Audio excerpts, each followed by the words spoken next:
The study was very revealing to us, and we were hopeful that it would also be very useful for those practitioners that might end up reading it.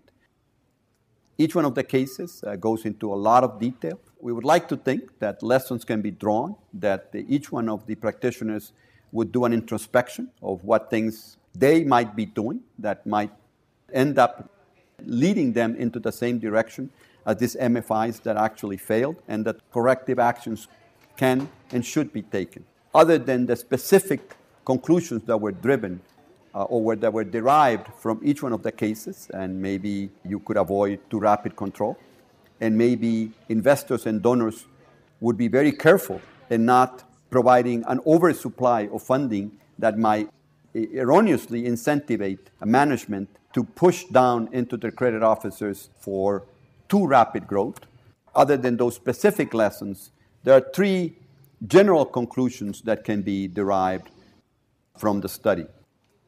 One is that basically microfinance is, after all, financial intermediation. It is not in many ways any different than other financial products that are being offered. It does involve taking money from some and giving it to others. And in many ways, it is riskier. In other ways, it may not be as risky. But in any event, it is financial intermediation business. And it should be treated the same way that other financial intermediation businesses are treated.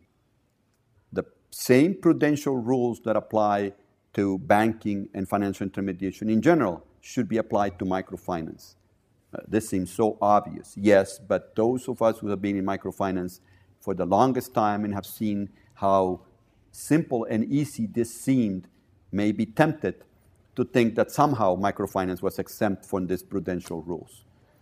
A corollary of this would be the second greatest conclusion is microfinance intermediaries should be very attentive in the way they manage their risk.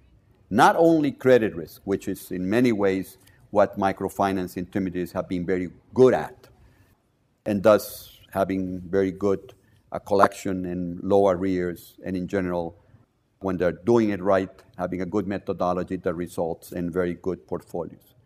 It goes way beyond just credit risk.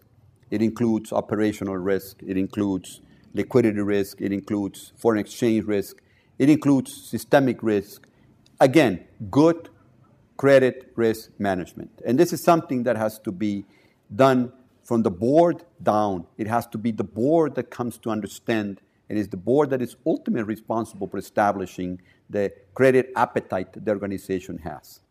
Establishing a risk management unit and establishing it and providing it with the right tools becomes a very important element, one that maybe the microfinance industry has not done enough in the past.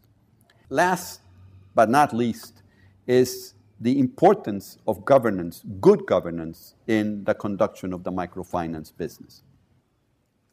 If one looks carefully, maybe with the exception of the government intervention, all the other 5 reasons why microfinance organizations have failed in the analysis that was done in the case of Latin America, most of those situations could be avoided if good governance was in place. If, for example, clearly the management, be it the executive director, be it the general manager, or be it the chief executive officer, was not the same as the chair of the board. If there was an independence between the board and management. If the executive director does not control the board or has undue influence on the board. This again sounds so obvious, but unfortunately is so prevalent in the microfinance industry because of its NGO origin that one needs to be reminded of this. Better governance would almost immediately translate in minimizing or mitigating the risk of the reasons why microfinance organizations have failed in Latin America, and will then be something that, as a conclusion of the failure study, one could not emphasize enough. Good governance, good risk management, and remembering that microfinance is, after all, not different than other financial intermediations and should be handled very prudently. Thank you.